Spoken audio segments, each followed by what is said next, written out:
literally their lives to ensuring the full weight of Fairfax County's criminal justice system is introduced to El Toro Lamore Adone. El Toro Lamore Adone is now a defendant. He's a 25-year-old man from Reston, right here in Fairfax County. We have charged him with a total of 24 felony crimes, ranging from sexual assault to unlawful filming. His victims are 6 to 8-year-old little girls. Most of these crimes occurred in elementary schools in McLean and Herndon. As we always do, we work hand in glove with Fairfax County Public Schools.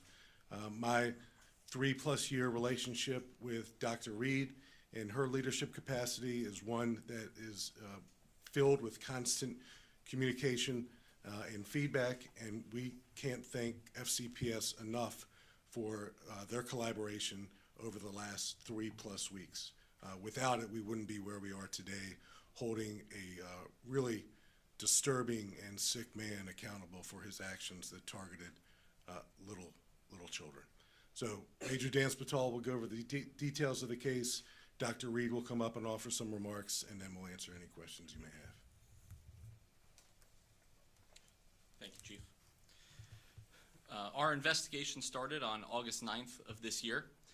A young girl was in a local grocery store in Reston, and she was shopping with her mother around 9 o'clock at night. She noticed that a man was following behind her.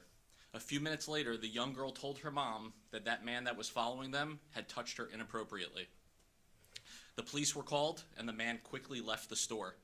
The suspect left prior to the arrival of police officers, and detectives from the Major Crimes Bureau were contacted and immediately responded. Detectives reviewed surveillance footage from the grocery store, and they determined that the man had been following this family from aisle to aisle. At one point, the suspect placed his cell phone under the young girl's shorts and took a picture. Our detectives worked around the clock and were able to positively identify the man as Arturo Elmore Adone, 25 years old, of Reston, as the suspect from the day prior. 2 felony warrants were obtained for Elmore Adone, one for aggravated sexual battery and one for unlawful filming of a minor. Detectives worked to identify where he lived, and they took him into custody, leaving his residence just 2 days later on August 12th. A search warrant was authored for the digital contents of the suspect's phone, and eventually detectives from our digital forensics unit were able to view those contents.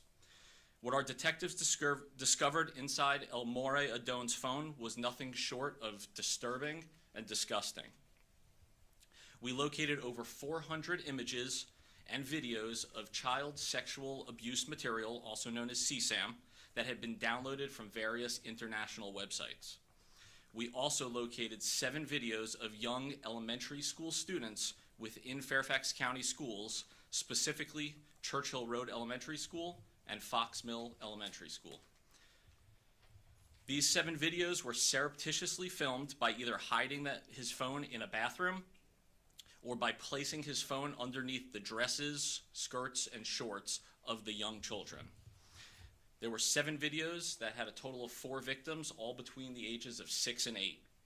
The families of all of these victims have been notified, and they are receiving services from our police department's Victim Services Division, along with Fairfax County Public Schools. Detectives determined that Elmore Adone was working as an after-school program contractor with FCPS. Elmore Adone is not and was never an FCPS employee. In addition to the 2 original charges placed on Elmore Adone from the August 9th incident, Major Crimes detectives charged him with 15 additional counts of possession of CSAM, along with 7 felony charges of unlawful filming of a minor. Elmore Adone is currently facing 24 total felonies. Detectives are still combing through over 1/2 terabyte of digital content. He's currently being held at the Adult Detention Center without bond. We are very thankful for the hard work of our detectives and our victim services advocates, as well as our partnership with the schools. We've been working tirelessly on this case, as the chief said, for the last 25 days. But we are asking the public, if anybody knows Elmore Adone, if anyone may have been victimized by him or has had any contact, our detectives want to hear from you. I'll now pass it over to Dr. Reed. I want to begin by thanking the Fairfax County Police for their partnership and their thorough investigation. The chief and the chief's team have been nothing short of extraordinary. They've kept us apprised of the situation all the way through, and it is heartbreaking to understand this situation here in Fairfax County. We are fully cooperating with the police as they continue to investigate the situation, and we're deeply troubled by today's announcement. As educators, we expect everyone who works with our children to have their safety and health be a top priority. And when that trust is broken, even in situations when that trust is broken, it really affects all of us. So we require all hourly employees to be background checked. So I want to reassure our family members and staff members in Fairfax County that even contracted employees are background checked, as well as our full-time employees. The background check on this individual was done in 2022, and our Human Resources Department reviewed and cleared the candidate at that time. We're committed to continuing to work with law enforcement to keep our broader community informed as this investigation closes out. And we know that anytime there's a situation like this, it is a shock to our community. So we are committed to communication that will be ongoing on this situation as appropriate. We are sensitive also and want to make sure that the families directly involved feel our full support and that we don't in any way cause any further trauma to the children or families in that situation. So we want to be thoughtful in particular about questions that we might answer at this time. It also remains an active police investigation, and we would, in general, want to direct any additional questions about the case to our law enforcement partners. Again, a big thank you to law enforcement here in Fairfax County Public Schools. Thank you. Thank you, Dr. Reed. Any questions? Drew? For Dr. Reed or Chief or Detective, can you elaborate a little bit more on what exactly his job was? What was he doing and whereabouts on these properties where these crimes alleged to have been committed? He was working for a vendor of Baruti Camps, which provides after-school activities or camps for students generally at schools. And in this case, ran an after-school program, or was part of an after-school program from roughly 3:30 to 4:30, the immediately after-school program for students in the division. Doing sports, activities? That's correct. Understood. Very broadly, we've been in this room a lot of times with police announcing things related to FCPS. What are you hoping to say by being here and joining with police and being part of this news conference? Well, I think that anything that happens to our children that affects our families is about our community. And our community isn't just the schools, and it's not just law enforcement. It's a stronger community when we work together. And honestly, I really appreciate the family that called law enforcement from the grocery store that evening, correct? I think it just reinforces how important it is that when we see something, we say something immediately, and that'll make a safer community here in Fairfax County. If we can just elaborate a little bit more on the little girl in the grocery store, brave enough to speak up after something like that happened to her in such a public place. How can parents empower their children to speak up if something's not right? In the Safeway that night, 25 days ago, it happened with a parent in the Safeway. The police were immediately called to the scene. A patrol officer started the on-scene investigation, got detectives involved. Detectives do what detectives do, and they went about the business of trying to identify this person. It happened inside a Safeway, so you can imagine there's surveillance video available, and they did traditional detective work to identify him. So we're here today because a parent was with a child, and a child, even a 7-year-old, in the presence of another adult can absolutely suffer an assault at the hands of another person. So it was certainly not a matter of neglect or indifference, anything like that from the parent.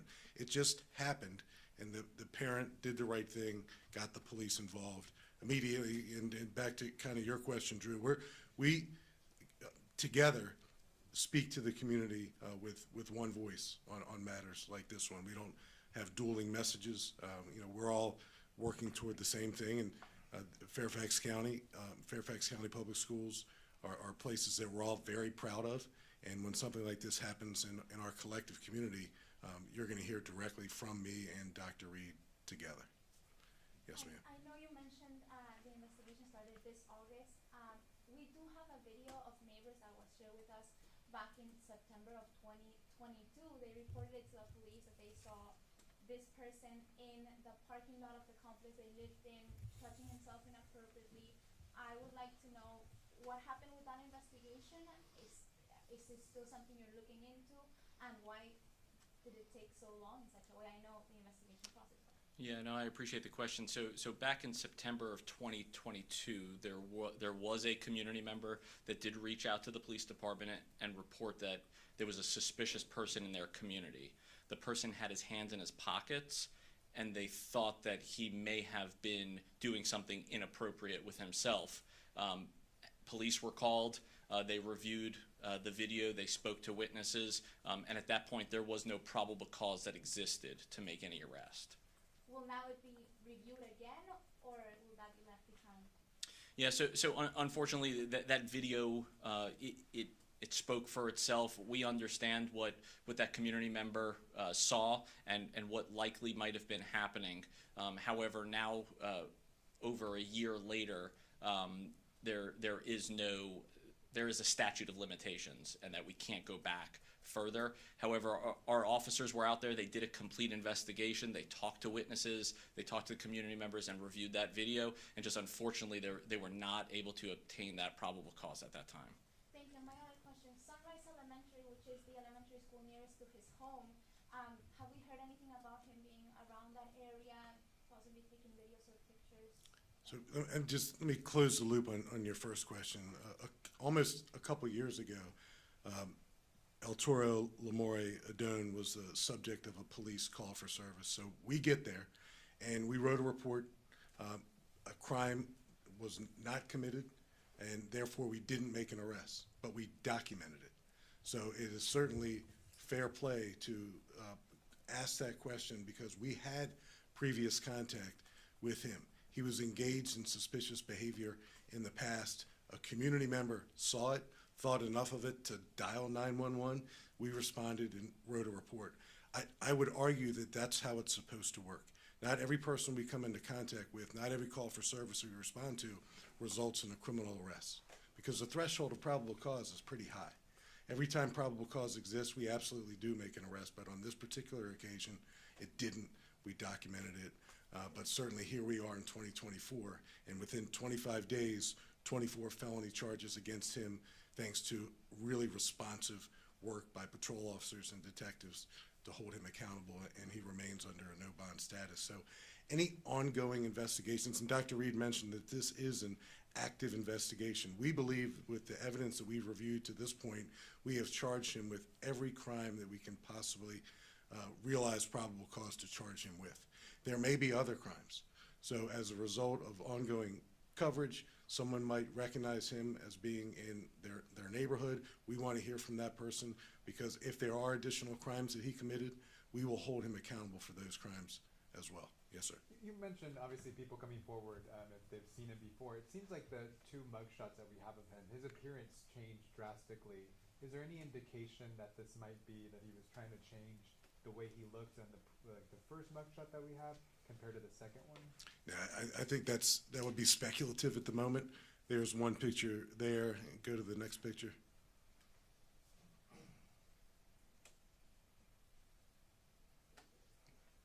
Right, that's A. I don't know where B is. It simply could be hairstyle. We have no information to believe that he altered his appearance intentionally. Yes, sir. Can you just talk about these types of investigations in 2024? This day and age, you all went, is it common procedure for Fairfax County to maybe kind of get this report, file the warrant, to go through the phone and sort of continue developing the case? Is that what you all typically do in a situation like this? And then with regards, do you have any evidence that there are other victims at this time beyond what you've been talking about today? Yeah, so your second part first, we don't have any information right now that would lead us to charge him with additional crimes. The door is open. So when people see his image, when people hear this story, when they hear about the elementary schools involved, if they saw something and want to say something to us, we're certainly here to listen and to further investigate. It is no secret to any of you that digital evidence is increasingly important in criminal investigations. So when we make an arrest and we apply for search warrants that include digital devices, whether it's a cell phone or a laptop or a personal computer, criminals, particularly criminals of his nature, they keep their criminal evidence in their possession, and we routinely are able to find it and hold them accountable because we recover that evidence, and the possession of that evidence certainly amounts to a crime, and in his case, 24 felonies. And then, Yes, sir. Sorry, Go one ahead. more. For Dr. Reed, I mean, I know you said that there is a process by which that you all sort of do the background checks. You know, there was another employee with Fairfax County Police who's been charged with something in this vein, rightly or wrongly. I'm not asking you to speak for other districts, but there have been other charges of educators and people who have close contact with students. What would your message be to a Fairfax County parent who thinks the fact that this happened means that something has to change, that there have to be more stringent requirements, or that you need to take an extra look at who you're hiring or contractors or anything like that? What would you say to a parent who says what you all are doing right now isn't enough? So I think that there will always be, regardless of those practices we put into place, there are always going to be individuals that make poor choices and behave badly, and in this case criminally, likely. And I think that at this time we're following all the protocols to do background checking and supervision that we would either for our contractors or a full-time employee. So I want to reassure our Fairfax families and our staff that we're doing everything within our power to maintain a healthy and safe learning space for all of our students and staff, and we'll continue to do so. It's our top priority. Are you able to say which schools specifically the victims were enrolled in, and if there were what other schools that the contractor was also working at in and around the area? Yeah, so it was Fox Mill Elementary School and then Churchill Road Elementary School were the two schools where we had victims. Were there other schools that he was contracted at, and have those parents been communicated with? So there were other schools that he was working at. However, to our knowledge at this point, there's no evidence that any other crimes were committed in those other schools.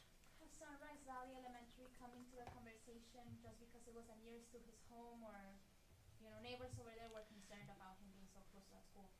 Correct. There's no information at this point that says that there was any criminal activity at that school. But once again, if anybody does know anything, have concerns, has seen him, that's really where we need them to contact detectives and to share anything that they know about him. Can you speak to the extent of evidence here? The fact that detectives are still combing through half a terabyte, that's a lot. It is. It's a lot of information, but we are confident at this point. We know the images and videos that were created by the suspect have all been gone through, and we have identified all of the victims from his phone. Now, what we do know is that there are other images and videos of downloaded material that may lend itself to additional charges in the future. Just a quick question for Dr. Reed. Is the school district still contracted and working with the vendor that this gentleman worked for? So Scott, this vendor works with a lot of schools in the area as well as the county. And we are still contracted with Baruti Sports in the sense that they do still provide services to many of our schools. And to the earlier question, we have sent a letter out actually a very short time ago to all of our families in Fairfax County that did list these specific schools. As you can imagine, it would be a real concern if we talk about our elementary schools with 141 of them. So we want to make sure we identify the schools that this particular individual actually worked in. So that information's been sent to each of our families in the county. Do you have any information to suggest that folks who are working either with the vendor or overseeing those after-school activities suspected that something like this might have been going on? I don't believe so, Scott. He was contracted to work from the fall of 2022 through May of 2023. And I believe the recent arrest in the grocery store was the first notice that there was something amiss, seriously amiss. So, sorry to clarify that, so he hadn't been working with the schools since, because I know these were prior cases by the time he was arrested, but when did he stop? Or was he a current? His employment ended May of 2023. Thank you. Chief, are the 24 felony charges, does that include the charges that were announced on Friday and Tuesday? Yes.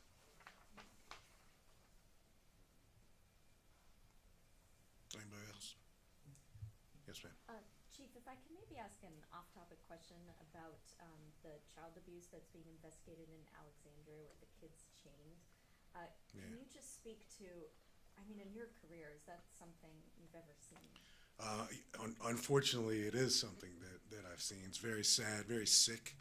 I don't know how you fix that in an adult who does that to a child, but I will say this, the two patrol officers who were knocking on that door when they were communicating or attempting to communicate with the occupants, they literally heard chains rattling in the background.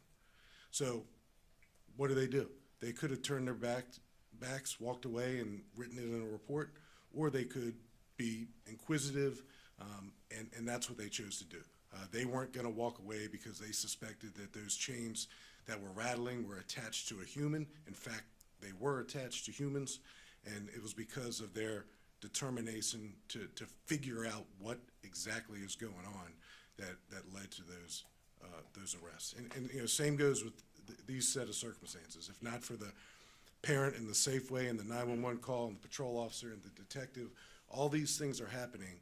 And because all those things happened the way they should happen, to include law enforcement involvement, patrol, investigative, we were able to go back, examine digital evidence on unreported serious crimes and charge those crimes. And that's really what this community has come to expect from its police department and its school system, that we're going to be thorough, we're going to be, we're not going to take no for an answer when it comes to the safety of our children, and that's exactly what we did together. Yes, ma'am. So sorry, one more question to go back. Do we know what month in 2022 he started working as a contractor? It was September of 2022 until May of 2023. He started working in September to Yes, May ma'am. of 2023. That's correct. Basically that school year, right? Thank you. Thank you all so much. Thank you. Thank you all so much for coming out for a list of the schools, the details that we've spoken about, and both the mug shots. We'd love you all to take a look at them. We'd love our community to take a look at them. And please let us know if there's any other information you have. I know we spoke of some today. If you have seen this person or you want to call our detectives, the line will be on our blog. And there will also be a link to our blog on our Twitter account at Fairfax County PD. Thank you.